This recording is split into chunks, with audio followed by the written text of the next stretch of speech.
제가 결혼식 주례를 맡으면 신랑 신부에게 꼭 물어보는 말이 있습니다. 신랑에게 물어봅니다. 신랑은 신부를 자기 목숨처럼 사랑하는가? 다 사랑한다 하더라고요.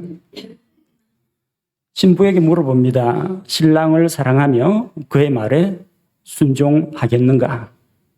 그 자리에서 다 순종한다고 하더라고요. 그래서 그 신랑 신부를 축복하고 성혼을 선포합니다. 사랑과 순종에 대해서는 우리가 마음속으로 생각만 하는 게 아니라 입술의 고백이 필요합니다. 고백과 함께 실천이 필요합니다. 하나님께서는 세상에 있는 이 죄인들을 너무나 사랑하신 나머지 자기의 독생자, 자기 아들 예수 그리스도를 사람들에게 내어주셨습니다.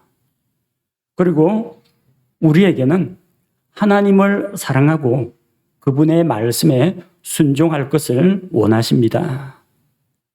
오늘 우리가 살펴볼 것은 이 사랑과 순종입니다. 아브라함이 받은 그 시험은 아들을 희생하는 그 시험은 사랑과 순종. 너는 정말 하나님을 사랑하고 있는가? 너는 정말 하나님의 말씀에 순종하는가? 여기에 대한 시험이었습니다. 성경에서 사랑이라는 단어를 여러분이 검색해 본다면 또 순종이라는 말을 검색해 본다면 그 단어가 최초로 등장하는 곳은 창세기 22장입니다.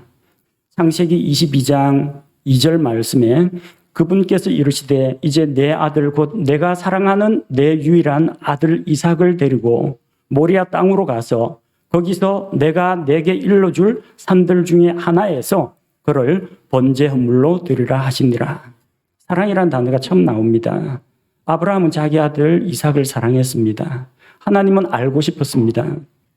아들 이삭을 사랑하는 것보다 너는 나를 더 사랑하는가? 하나님의 사랑에 대한 시험이었습니다. 창세기 22장 18절 말씀을 보면은 또 내 시 안에서 땅의 모든 민족들이 복을 받으리니 이는 내가 내 음성에 순종하였기 때문이니라 하니라. 여기서 처음으로 순종이라는 단어가 나옵니다. 하나님께서는 알고 싶었습니다. 너는 과연 내가 너에게 아무리 힘들고 어려운 것을 요구하더라도 순종할 수 있겠느냐? 아브라함의 마음을 알아보고자 하신 것입니다. 하나님께서 아브라함이 정말로 하나님을 사랑하는지, 백세에 얻은 그 아들보다 더 하나님을 사랑한지 알고자 하셨습니다. 그리고 정말 아브라함이 주의 말씀에 순종하는지, 자기 아들을 죽여서 번제로 드리라 하는 이런 무리한 요구에 대해서도 순종하는지 알고자 하셨습니다. 오늘은 아브라함이 하나님께서 제시한 그 시험에 대해서 어떻게 자기 자신을 입증해 보였는지 살펴보고 하나님을 향한 우리의 마음은 어떠한지 함께 돌아보고 점검하는 시간이 되기를 원합니다. 사랑과 순종을 입증하는 그 방법은 시험이었습니다. 하나님께서 아브라함을 시험하셨습니다. 우리가 이 시험에 대해서 먼저 생각할 것은 첫째로 시험은 양쪽이 모두 동의하는 방법으로 입증이 되어야 합니다. 흔히 말하는 이제 답정너라는 사람이 있습니다. 답은 정해져 있어. 너는 내가 기대하는 대답만 하면 돼. 그래서 미리부터 답을 정해놓고 그 사람이 자기 생각대로 움직여주기를 기대하는 사람이 있습니다. 마치 사람의 속을 다 안다는 것처럼 난 네가 무슨 생각하는지 다 알아. 이렇게 할 거고 이럴 거고 그렇지? 이런 식으로 다른 사람을 미리 예단하는 것도 문제입니다. 또 거기에 또 분위기 맞춰가지고 또 그렇게 수긍해 주는 것도 문제입니다. 우리는 자기 자신이 미래의 상황에 대해서 어떻게 반응할지를 몰라요. 나도 모르고 나한테 질문한 그 사람도 모릅니다. 그 상황이 닥쳐봐야 알 수가 있습니다. 기독교인들 중에서는 창세기를 읽다가 에덴 동산에서 아담과 이브가 범죄한 것을 보고 그까지 나무 열매가 뭐라고 내가 에덴 동산에 살았더라면 나는 안 그랬을 텐데 그러시는 분들 많습니다. 근데 해봐야 압니다. 생각은 그렇죠. 나는 안 할 것이다. 왜? 이미 창세기 읽어가지고 그 결말이 어떻게 되는지 다 아니까 자신 있게 이야기합니다. 근데 그와 비슷한 상황에 직접 닥쳐보면 그 사람의 믿음이, 그 사람의 사랑과 순종이 드러나게 되어 있습니다. 그렇다면 우리는 나 자신도 상대방도 내가 어떤 존재인지를 모르는데 모든 걸 다 아시는 하나님이라면 공정하게 평가하지 않겠느냐, 그런 생각할 수 있죠. 하나님께서 일방적으로 판단하면 어떨까요? 물론 하나님의 판단은 바르고 정확합니다. 하나님께서 잘못된 판단을 하실 리는 없습니다. 근데 문제는 사람들이 하나님의 그 판정에 승복하느냐 마느냐 하는 것입니다. 예를 들어서 여러분 담임 선생님이 너 이 녀석 너 하는 거 보니까 너 실력으로는 40점밖에 못 받겠네. 시험 볼 필요도 없어. 너 낙제. 이러면 학생이 동의하겠습니까? 공부할 기회도 아직 있고 아직 시험 보지도 않았는데 선생님이 뭔데 내 점수를 미리부터 시험도 보기 전에 예단해가지고 낙제점을 줍니까? 당장에 항의할 겁니다. 엄마가 아들에게 너 이 녀석 이리 와봐. 너 엄마 심부름 안 하고 도망갈 생각이었지? 아니요. 엄마 심부름 시킨 적도 없잖아요. 엄마가 조금 있다 말까 심부름을 시킬 예정이었는데 너 핑계 대면서 도망가려고 생각했잖아. 일단 매부부터 맞자. 동의하겠습니까? 동의 못합니다. 물론 엄마가 시킨 다음에 좀 힘든 심부름이었다 그러면 내뺏을 수도 있습니다. 근데 아직 시험도 안 했는데 하지도 않았는데 하지도 않은 거 가지고 그렇게 트집을 잡으면 아무도 동의 못합니다. 만약 하나님께서 여러분에게 너 이 녀석 미래를 아는 나는 모든 걸 알고 있다. 너 예수 안 믿을 거지. 그러니까 너는 기회도 없고 그냥 일찌감치 지옥부터 먼저 가라. 승복하시겠습니까? 그렇게 되면 공의의 하나님이 아닙니다. 시험은 출제자와 응시자가 동의를 해야만 그게 성립합니다. 출제자는 실력을 측정할 만한 문제를 내줘야 됩니다. 그리고 응시자는 자기의 실력을 답안지로 증명을 해야 됩니다. 하나님께서는 우리가 하나님을 사랑하고 그분께 순종하는지 시험하신다는 겁니다. 우리는 이런 시험 앞에서 우리의 마음을 하나님 앞에 내어 보여드려야 합니다. 그리고 이것은 자신을 돌아보는 기회가 됩니다. 아브라함에게 주어진 이 시험은 하나님께서 아브라함을 저울에 달아놓고 그의 믿음이, 그의 사랑이, 그의 순종이 어느 정도인지 측정하는 기회가 되었습니다. 또 한편으로 아브라함은 그 시험 앞에서 자기 자신을 비춰보는, 자기의 모습을 비춰보는 그 거울이 되었습니다. 그래서 이 시험은 하나님께서 먼저 제시하셨고 또 아브라함은 그 시험 앞에서 자기의 사랑과 순종을 증명해 보이는 자리였습니다. 이 시험에 대해서 우리가 또 한 가지 생각할 게 있습니다. 사랑과 순종은 말로 표현되어야 합니다. 물론 말이 전부는 아닙니다. 신랑과 신부는 혼인 서약 때 서로 사랑한다고 고백합니다. 말의 고백이 있어야 합니다. 말 갖고 다 되느냐? 말 갖고 다 되는 건 아닙니다만 적어도 말로 사랑 고백, 신앙 고백, 순종의 결심, 이건 표현이 되어야 한다는 겁니다. 너 앞으로 엄마 말 잘 들을 거지? 네. 대답이라도 일단 좀 들어야 안심이 됩니다. 벌써 듣고 긍정적으로 대답한다는 것은 앞으로 그렇게 순종할 가능성이 있다는 걸 보여줍니다. 저는 어릴 때 저와 비슷한 시대에 사셨던 분들처럼 아버지, 어머니가 두 분 다 바쁘게 일을 하셨고 가족 시간을 그렇게 많이 갖지를 못했습니다. 그리고 저 혼자 있는 시간도 친구들하고 어울리는 시간보다는 책하고 같이 책을 읽으면서 책 속으로 빠져드는 시간들이 더 많았습니다. 그래서 누구에게 어떤 자신의 감정을 표현하고 사랑을 보여주고 그런데 참 미숙했습니다. 대학에 들어가서 대학 4년 동안 미팅, 소개팅 한 번도 못 했습니다. 안 했습니다. 엄격한 선교단체 훈련을 받으면서 청년의 시기에 청년의 정욕을 제어하라. 이성교제는 금지다. 그래서 이성교제를 전혀 하지를 못했습니다. 그렇게 이제 젊은 형제들하고 이제 신앙훈련, 전도, 양육, 제자훈련 이런 것들을 받고 군대 가서 남자들 우글거리는 이제 군대 가고 그리고 오랫동안 혼자서 또 자취 생활을 하다가 지금의 아내를 만났습니다. 사귈 때 참 만나는 시간들이 긴장되고 설레는 한편 두렵고 떨렸습니다. 좋아하는 마음, 호감은 있는데 이걸 마음이 벗은 짝이 아니니까 뒤집어 보일 수도 없고 이게 뭐라고 해야 될지 모르겠더라고요. 하도 답답해가지고 이쪽 자매가 묻더라고요. 은수 씨, 나 사랑해? 제가 뭐라고 했겠습니까? 응. 아니 사랑하느냐고 묻길래 그렇다고 대답했으니까 정답이지 않습니까?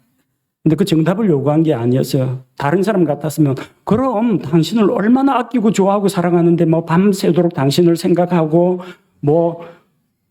당신 만날 날만 손꼽아 기다려지고 다 늘어놔야 되는데 이게 한마디가 제 대답이었습니다. 인간성이 상당히 감수성이 참 메마른 그런 시절이었습니다. 시간이 조금 지났습니다. 또 데이트하다가 물어보더라고요. 문수 씨 날 사랑하느냐고. 예수님하고 베드로 이야기도 아닌데 왜 자꾸 이걸 묻지? 지난번에 분명히 사랑한다고 답을 해줬는데 묻더라고요. 시간이 좀 지났습니다. 질문이 바뀌었습니다. 문수 씨, 날 사랑하기는 사랑해? 그때 이제 생각이 났습니다. 이게 궁금해서 물어보는 게 아니구나. 듣고 싶어서 그러는구나. 사랑한다는 그 마음속에는 있는데 그걸 좀 말로 표현해 주기를 원하는구나. 그런 생각이 들었습니다. 그러고서 조금씩 이제 개조가 되기 시작했습니다. 옛날에 그 무뚝뚝하던 그 사람이 이제는 당신이 지금 내 옆에 있지만 나는 여전히 당신이 보고 싶다. 가끔 전화 걸어가 그런 이야기도 했습니다. 하루 중 나 얼마나 생각해 하길래 당신은 가끔 내 생각을 하지 난 가끔 딴 생각을 해. 알아들으실 분은 알아들으실 것 같습니다.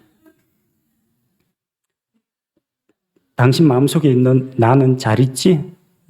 그렇게 질문도 던져보고 그렇게 사랑이라는 것은 말로 표현되지 않으면 전달되지 않으면 소용이 없다는 거 그걸 보게 되었습니다. 아브라함은 하나님께 가는 곳마다 제단을 쌓았습니다. 하나님을 찬양합니다. 하나님을 높이고 존경합니다. 하나님을 사랑합니다. 고백했을 겁니다. 하나님, 제가 주께 순종합니다. 맹세도 했을 겁니다. 그런데 이 사랑이라는 것은 말로 표현할 수는 있는데 말로 증명은 되지 않습니다. 이게 만약 말로 입증되는 거라면요, 저한테 결혼 주례 받은 사람들 지금 다들 행복하게 잘 살아야 됩니다. 자기 신부를 생명처럼 사랑하고 자기 남편의 말씀에 순종하고 살아야 되는데 예식장에서는 그렇게 대답을 했는데 말로는 대답을 했는데 삶에서 그게 행동으로 드러나지 않을 수도 있다는 겁니다. 그래서 사랑과 순종은 말로 표현하는 게 꼭 필요합니다. 필요 없다는 이야기가 아니에요. 근데 말에서 그치면은 곤란하다는 겁니다. 하나님은 자기의 사랑을 보여주셨습니다. 죄인들을 사랑한다고 예언자들을 통해서 사도들을 통해서 복음 전도자를 통해서 목회자를 통해서 많은 사람들에게 죄인들에게 성도들에게 자기의 사랑을 말씀하셨습니다. 사랑하신다는 그 말씀이 성경에도 기록되어 있습니다. 그리고 우리가 하나님 앞에 서게 될 때 우리도 자신의 사랑을 고백해야 합니다. 어떻게 표현할까요? 기도로 표현합니다. 하나님 아버지, 사랑합니다. 존경합니다. 경배드립니다. 하나님 아버지, 오늘 말씀을 주셨는데 이 말씀에 제가 이렇게 순종하겠습니다. 그 말씀을 자신의 삶 가운데 실천함으로써 보여드려야 합니다. 근데 말이 전부는 아니에요. 말은 꼭 필요합니다. 그걸로 끝이 나면 안 됩니다. 요한일서 3장 18절 말씀에 보니까 나의 어린 자녀들아 우리가 말과 혀로만 사랑하지 말고 오직 행함과 진실함으로 하자. 네, 그렇습니다. 말은 필요합니다. 고백도 필요합니다. 사랑 고백, 신앙 고백 필요합니다. 네, 더 나아가서 그 고백에 따른 삶의 행동이 필요합니다. 그래서 우리가 세 번째로 생각해야 할 것은 사랑과 순종은 행동으로 입증해야 한다는 겁니다. 결혼한 이후에 물어봤습니다. 나하고 사귀던 기간 중에서 내가 당신을 사랑한다라는 것을 느낀 적이 언제였느냐? 물어봤습니다. 조금 생각하더라고요. 저는 아마도 여러 가지 것들을 했으니까 편지로 사랑 고백을 했을 때 그때일까? 아니면은 꽃다발을 선물했을 때일까? 내가 선물을 했을 때일까? 다 아니더라고요. 언제 사랑을 느꼈냐 하니까 전 만날 때마다 한강 고수부지에서 만났습니다. 사방이 위까지 다 탁 트인 거기에서 벤치에 앉아가지고 같이 사랑과 결혼에 대한 이제 성경 공부 준비해와 같이 나눴는데 카페는 거의 안 들어갔습니다. 비 오는 날은 저기 동작대교 밑에 다리 밑에서 비를 피하면서 성경 공부를 했었는데 쓰러지신 분 계십니까? 갈 때마다 저는 만나는 날을 기대하면서 간식도 준비하고 보온병에다 커피를 탔습니다. 커피 그거 얼마 안 하는 봉지 커피예요. 근데 매번 갈 때마다 이족 자매가 커피를 좋아한다고 해서 커피를 타가지고 갔습니다. 매번 커피를 준비해 오는 거에 감동받았다고 합니다. 그리고 자리에 앉을 때 그 벤치가 깨끗하진 않잖아요. 앉으려고 하면 제가 손수건을 꺼내가지고 쫙 깔았습니다. 손수건이 없는 날은 제 성경책 깔고 앉으라고 괜찮다고. 둘 다 장로 교인이었을 때 성경책 깔고 앉으라고. 그런 소소한 것에서 그러니까 저의 어떤 달콤한 말의 고백에서가 아니라 보여주는 사소한 행동에서 사랑을 느꼈다고 하더라고요. 맞습니다. 사랑 고백 다음에 이어지는 것이 행동이라는 거죠. 예수님 부활하시고 자기를 3번이나 부인했던 베드로를 만났습니다. 베드로가 참 할 말이 없었을 것 같습니다. 뭐라고 변명합니까? 다른 사람은 다 주를 버릴지라도 나는 그렇게 하지 않겠다. 혼장담을 했는데 자기가 3번 부인했습니다. 예수님께서 물어보십니다. 내가 날 사랑하느냐? 내가 날 사랑하느냐? 내가 날 사랑하느냐? 그 3번의 사랑하느냐에 베드로는 전부 다 사랑합니다, 사랑합니다, 사랑합니다 고백했습니다. 그때 예수님께서 뭐라고 말씀하셨습니까? 내가 날 사랑한다면 내 양을 먹이라. 베드로는 주님을 사랑하는 자기의 사랑을 증명해 보여야 됐습니다. 주여, 내가 주를 사랑합니다. 내가 주님을 사랑하는 줄 주님도 잘 알고 계시지 않습니까? 하지만 그 알고 계시는 주님께서는 그 사랑을 보이라고 하셨습니다. 무엇으로요? 바로 교회를 돌보는 그 일로, 양들을 먹이는 일로 주님에 대한 사랑을 보이라고 하셨습니다. 저는 하나님을 사랑합니다. 하나님을 사랑하기 때문에 잃어버린 혼들에게 복음을 전합니다. 하나님의 말씀을 사모하는 마음으로 읽고 연구합니다. 제가 깨달은 바를 하나라도 더 사람들에게 전파하고 알려주려고 합니다. 왜 목회를 하느냐? 왜 그 험하고 힘든 길을 가느냐? 사람들이 물으면은 그렇게 이야기합니다. 저는 하나님을 사랑합니다. 저를 구원하신 하나님을 사랑합니다. 그리고 잃어버린 혼들을 사랑하기 때문에 이 일을 합니다. 순종 역시 마찬가지입니다. 순종하겠습니다. 결단했습니다. 헌신하겠습니다. 말의 고백도 필요합니다. 중요합니다. 근데 그것과 함께 순종이 행동으로 나타나야 합니다. 제가 선교단체에서 훈련을 받을 때 조금 엄한 훈련을 받았습니다.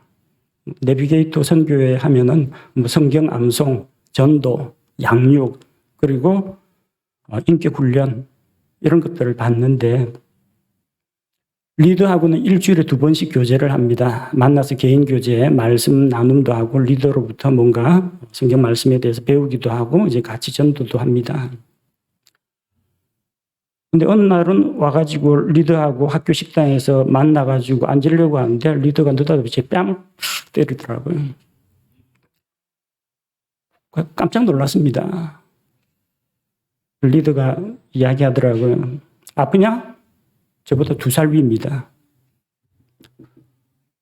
기분 나빠? 그렇게 물어보더라고요. 조용히 그냥 성경 암송으로 대답했습니다. 시편 141편 5절. 당시 개역 성경이었습니다. 의인이 나를 칠지라도 은혜로 여기며 책망할지라도 머리의 기름같이 여겨서 내 머리가 이를 거절치 아니할지라. 그들의 재난 중에라도 내가 항상 기도하리로다. 대답을 하니까 리더가 그러더라고요. 시험이었다. 너가 기분 나빠하거나 리더한테 대들거나 아니면은 뭔가 반항을 하거나 그랬으면 실망했을 거라고. 사실 때리는 리더 얼굴에 저에 대한 어떤 증오심이나 적대감이 없었습니다. 그래서 맞아줬고 맞고도 아무 말 안 했습니다. 이유가 있으니까 때렸겠죠. 내가 맞을 짓을 해서 맞았거나 아니면 미리 때린 다음에 리더가 뭐라고 말을 할 거라고 생각했습니다. 리더의 말씀은 곧 하나님의 말씀이라고 생각할 정도로 철저하게 순종했습니다. 그거 못 견디는 사람은 다 선교에서 스스로 탈퇴해서 나갔습니다. 저는 리더를 존경했습니다. 내 리더가 실수할 때도 있었습니다. 잘못할 때도 있어요. 성경을 잘못 해석할 때도 있었고요. 그런데 왜 뺨을 맞아가면서까지 그렇게 배웠느냐? 저는 리더는 하나님께서 세우신 사람이라고 생각했습니다. 리더의 인격에 반한 것도 아니고 성경 지식에 반한 것도 아닙니다. 하나님께서 나를 훈련시키기 위해서 세우신 사람이라고 생각했기 때문에 믿고 따르고 순종했던 것입니다. 사랑과 순종에는 믿음이 필요합니다. 저는 제 아내를 신뢰합니다. 그러나 전적으로 신뢰하지는 않습니다. 제가 아내에게 부족한 모습을 보이기도 하고 아내가 제게 부족한 모습을 보이기도 합니다. 그런데 믿음이 있습니다. 아내에 대한 믿음도 있겠지만 하나님께서 이 사람을 나의 배우자로 주셨다. 그 믿음이 있습니다. 그게 있기 때문에 절대 흔들리지 않습니다. 리더한테 그렇게 맞고 어떤 때는 모욕을 당하고 꾸지람도 듣습니다. 그런데 리더를 그렇게 존경했던 이유가 있습니다. 나는 이 리더가 아니라 리더를 나에게 세워주신 하나님을 믿습니다. 그 믿음 때문에 사랑하고 순종할 수 있었던 것입니다. 아브라함은 하나님을 믿었습니다. 아브라함이 하나님을 믿음에 이것을 하나님께서 그에게 의로 여기셨다고 했습니다. 아브라함의 믿음은 단순히 어렵다 인정을 받는 그때만 반짝 필요한 것이 아니었습니다. 하나님을 사랑하는가? 하나님의 말씀에 순종하는가? 거기에도 믿음이 필요했습니다. 아브라함은 하나님을 사랑했습니다. 하나님을 믿었습니다. 그래서 순종할 수가 있었던 겁니다. 아침에 일찍 일어났습니다. 번제 물들을 준비를 하고 다 챙겼습니다. 모리아산에서 아들을 결박하고 진짜 죽이려고 했습니다. 아브라함이 창세기를 미리 좀 읽고 갔더라면 주변에 덤불에 무슨 순양 한 마리 걸려있다는데 어디 갔나 두리번 하고 딱 찌를 때 하나님 이쯤에서 잡아야 되는데 눈치 봤을 겁니다. 아브라함은 진짜로 잡아 죽이려고 하는데 하늘에서 다급하게 하나님께서 그를 제지했습니다. 아브라함아 그 아이에게 손대지 말라. 하나님께서는 그 아들의 목숨을 원하신 것이 아니었습니다. 뭘 원했습니까? 너는 나를 사랑하느냐? 너는 주의 말씀에 순종하느냐? 이것을 알고 싶었던 것입니다. 제 리더가 제 뺨을 때린 것도 같은 맥락이라고 생각했어요. 정말로 리더를 신뢰하고 있는가? 믿는가? 믿고 따르는가? 말로는 쉽지만 행동으로 옮기기는 쉽지 않습니다. 내가 만약에 아브라함이라면 예찬이 예성이 잡아다가 죽여서 번제물로 드리라고 하면 할 수 있을까? 하나님이 그런 무리한 요구는 저한테는 안 시킬 것 같아요. 정말 아브라함은 그 힘든 시험을 통과했습니다. 말로는 하나님의 말씀이라면 제 아들까지도 바치겠습니다. 말은 누구나 할 수 있습니다. 아들을 바치는 행동은 하나님에 대한 전적인 신뢰가 없으면 불가능하다는 겁니다. 마태복음 21장에는 두 아들 이야기가 나옵니다. 아버지가 아들들을 불러가지고 이야기했습니다. 오늘 밭에 가서 일하라. 큰아들은 가기 싫다고 했는데 나중에 뉘우치고 갔습니다. 둘째 아들은 아버지 가겠습니다 했는데 일을 안 하고 어딘가 도망갔어요. 어느 아들이 아버지의 말씀에 순종했습니까? 말대답 잘한 사람이 아닙니다. 실제로 밭에 가서 일한 아들이 아버지에게 순종한 아들입니다. 우리는 하나님 앞에 사랑을 보여드려야 합니다. 우리는 하나님 앞에 내가 하나님을 믿고 따르고 순종한다는 것을 보여드려야 합니다.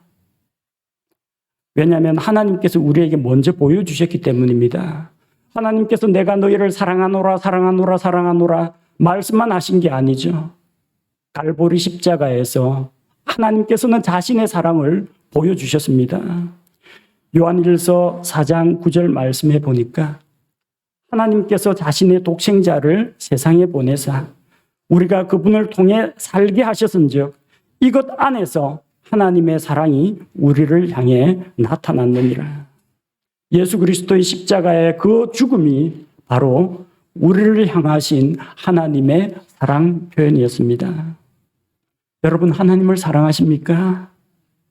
하나님을 향한 우리의 사랑은 과연 행동으로 나타나는 사랑입니까? 우리는 하나님의 말씀을 듣습니다. 주의 말씀이라고 합니다. 하나님의 엄중한 명령이라고 합니다. 그런데 그 말씀에 우리가 정말로 순종하고 있느냐? 이건 우리 각자가 스스로를 돌아보아야 할 문제입니다. 넷째로 사랑과 순종에는 이유나 조건을 따라서는 안 된다는 겁니다. 사랑에는 이유나 조건이 필요하지 않습니다. 순종에도 이유나 조건이 필요하지가 않습니다. 요즘 한창 이 젊은 세대들은 MZ 세대라고 한다고 하더라고요. 직장에 들어오면 일을 시키기가 힘들다고 합니다. 신입사원에게 아무개 책상 여기서 저쪽으로 좀 옮겨주게 그렇게 부탁을 하면요. 이걸요. 그래. 이걸 여기서 저기로 좀 옮겨달라고. 제가요?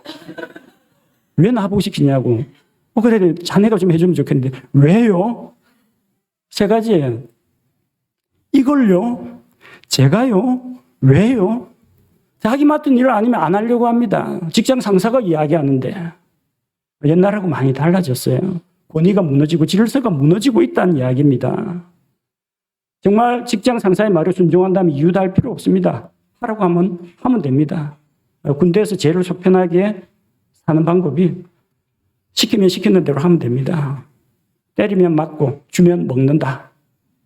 요즘 때리거나 그러진 않습니다만 그런 식으로 살면 편한데 거기에 대해서 막 분석을 하려고 하고 따지려고 하고 도전을 하려고 하면은 본인이 괴롭습니다.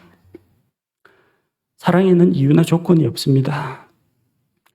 데이트하다가 참 곤란한 질문들 요즘 청년들 많이 겪는다고 하더라고요. 나 살찐 것 같지 않아? 뭐라고 대답해도 이게 뭐라고 반응이 나올지 몰라요. 대답을 못한다고 하더라고요. 저도 데이트할 때 질문 받고 머리가 멍해진 적이 있습니다. 문수 씨, 왜 날 사랑해? 등에서 식은 땀이 쭉 흐르면서 해야 되나? 왜 이런 자꾸 어려운 질문만 하나? 이뻐서 좋아서 하면 이건 전부 다 내 중심이고 내 만족을 위한 것 같고 아무 생각이 안 났어요. 이유가 있어. 사랑하니까 사랑하는 거지. 근데 그게 정답이더라고요. 요즘 같았으면 조금 다른 표현을 썼을 겁니다. 세상에 내가 사랑할 사람은 당신 한 사람밖에 없어서 당신은 the best, one of the best가 아니라 the only one. 많은 것 중에서 가장 좋은 사람이 아니라 그냥 유일한 사람이야. 당신 말고는 없어. 이런 식으로 이야기했을 텐데 그때는 왜 그런 말이 안 떠올랐는지 모르겠습니다. 네, 그렇습니다. 사랑하는데 무슨 이유가 있습니까? 좋고 사랑하고 내 마음속에 들어있으니까. 순종하는데 이유가 있습니까? 권위를 가지고 있는 주께서 말씀하셨는데 거기 이유 달고 토 달고 분석하고 따질 일이 뭐가 있겠습니까? 아브라함을 보십시오. 네 아들을 바쳐라고 하는데 하나님 왜 멀쩡한 아들을 죽이라고 합니까? 하나님 무슨 나한테 억하심정이 있습니까? 하나님 저 아들 바치면 뭐 주실 건데요? 무슨 이유나 조건 설명 다 필요 없습니다. 그냥 묵묵히 순종했습니다. 하나님께서 왜 나 같은 죄인을 사랑하셨을까요? 종종 제 아내가 그럽니다. 당신 예수 안 믿었으면 진짜 큰일 났을 사람이라고 합니다. 연약하고 흠이 많고 결점이 많은 사람입니다. 근데 왜 나 같은 사람을 하나님이 쓰셨을까요? 왜 부르셨을까요? 내가 잘나서? 내가 선하고 의로워서? 내가 마음에 들어서? 하나님께서 나를 사랑하시는 이유는 내 안에는 없다는 건 발견했습니다. 내 안에 하나님 앞에 내세울 만한 것이 아무도 없다는 걸 발견했습니다. 나는 자격이 없습니다. 이유가 있다면 하나님께 있습니다. 하나님의 자비와 하나님의 긍휼이 여기심이 이유입니다. 하나님께서 나를 사랑하셨지 하나님 자신의 뜻과 계획에 따라 나를 사랑하셨지 하나님이 나를 사랑하신 이유는 내 안에 있는 것이 아니라 하나님께 있다는 겁니다. 우리는 왜 하나님께 순종합니까? 아까 읽은 것처럼 순종하면 뭐 복 받는다고 내가 잘 되고 복 받는다. 복 받으려고 순종해요? 불순종하면 저주를 받을까 봐 무서워서 순종합니까? 이유가 없습니다. 하나님의 말씀이기 때문에 순종하는 겁니다. 너는 그물을 배 오른편에 던지라. 깊은 데로 가서 그물을 던지라.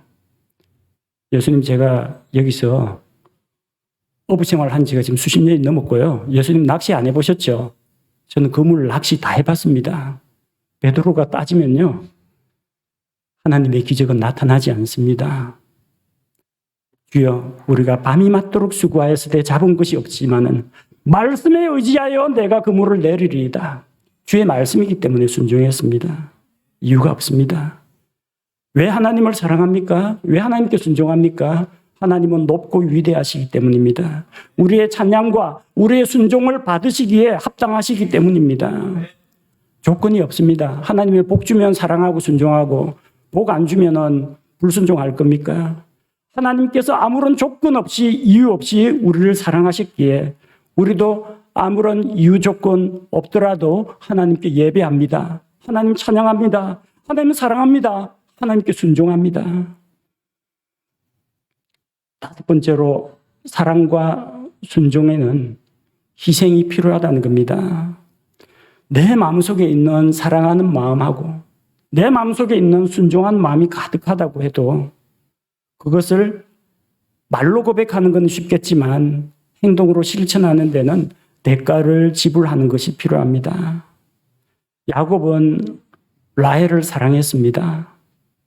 라헬을 얻기 위해 7년을 불과 며칠인 것처럼 밤낮 쉬지 않고 열심히 일했습니다. 결혼할 때쯤 돼가지고 자기 외삼촌 라반한테 사기당해가지고 보니까 라헬이 아니라 레아를 먼저 아내로 맞이했습니다. 라헬을 또 얻으려면 7년 더 일하라고 합니다. 14년 동안 일해가지고 그 아내를 얻었습니다. 얼마만큼 사랑해야 이럴 수가 있겠습니까? 호세아는 자기를 배반한 그 아내를 되찾기 위해서 그냥 간음하고 바람 피고 집 나간 아내 잘 나갔다 그러면 되는데 은과 보리를 가지고 자기 아내를 다시 속량하러 가서 데리고 왔습니다. 아브라함은 하나님께 대한 자기의 사랑을, 자기의 순종을 입증했습니다. 아들을 데리고 모리아산으로 가서 아들을 희생물로 드리는 바로 그 일을 통해서 자기의 사랑과 순종을 입증했습니다. 하나님께서 세상을 향한 자기의 사랑을 입증하기 위해서 무엇을 하셨습니까? 예수 그리스도를 모리아산, 예루살렘 있는 곳입니다. 모리아산으로 데려가서 십자가에서 우리 죄를 대속하기 위한 희생제물로 삼으셨습니다. 우리는 무엇을 희생하고 있습니까? 하나님 앞에서 찬송가에 나오죠. 내 너를 위하여 몸 버려 피 흘려 내게 살 길을 주었는데 너 나를 위해서 무엇을 하느냐? 우리는 주님께 무엇을 희생하고 있습니까? 주님을 사랑하기 때문에 혹은 주님께 순종하기 위해서 우리는 무엇을 드리고 무엇을 희생하고 있습니까?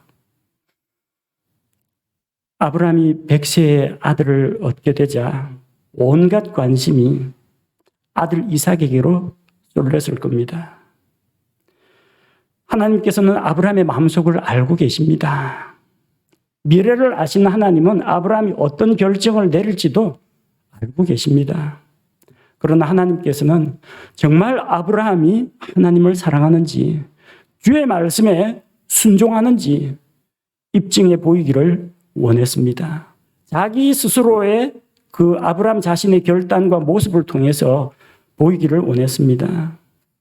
그리고 아브라함은 자기의 소중한 아들을 하나님께 드림으로써 하나님을 향한 자기의 마음을 입증해 보였습니다. 시험에 합격했습니다. 하나님께서 아무런 이유나 조건 없이 우리 같은 죄인들을 사랑하셨고 자기 아들을 십자가에 매달아 희생 헌물로 삼으심으로 우리를 향한 자신의 사랑을 확증해 주셨습니다. 우리는 하나님을 사랑하고 있습니까? 하나님께 순종하고 있습니까? 하나님께서 여러분에게 아들을 바치라라는 이런 시험은 하진 않으십니다. 내가 하나님 앞에 내 사랑을 보여드려야 합니다. 내가 하나님 앞에 내 순종하는 모습을 보여드려야 합니다. 나 자신이 나 자신을 입증해야 합니다. 그래서 말로 고백해야 합니다. 아버지 하나님 사랑합니다. 오늘 아침에 보여주신 이 하나님의 말씀에 제가 순종하기를 원합니다. 주님께 찬양과 경배를 드리며 또 자기의 시간과 건강과 재물과 이런 것들을 하나님께 희생하여 드림으로써 기쁘게 헌신하고 섬김으로써 우리의 사랑을 입증해야 합니다. 그렇게 할 때 하나님께서 받아주십니다. 이미 아브라함이 하나님을 사랑한다는 것은 전지하신 하나님께서 다 알고 계시지만 하나님께서는 아브라함의 그 하나님을 향한 사랑과 그 순종을 크게 기뻐하셨습니다. 우리는 아브라함을 믿음의 사람이라고 이야기합니다. 근데 그 믿음에서 하나님을 향한 사랑이 나왔습니다. 그 믿음에서 하나님의 말씀에 순종하는 순종의 행동이 나왔습니다. 우리의 믿음은 단순히 예수 믿고 구원받아 지옥 안 가고 천국 가는 그걸로 땡입니까? 그걸로 믿으면 할 일을 다 한 것입니까? 그 믿음은 사랑으로 순종으로 드러나야 합니다. 오늘 말씀을 들은 우리 하나님 앞에서 다른 사람 보지 말고 자기 자신을 보시기 바랍니다. 아버지, 제가 아버지를 사랑하고 있는지요? 아버지, 제가 주의 말씀에 순종하고 있는지요? 그래서 이 말씀을 각자 자기 자신과 자기 자신의 삶에 적용해보고 투영해보고 하나님 앞에 고백하고 하나님 앞에 이 사랑과 순종을 입증해 보이시기 바랍니다. 우리 함께 기도하겠습니다. 하나님 아버지 사랑합니다.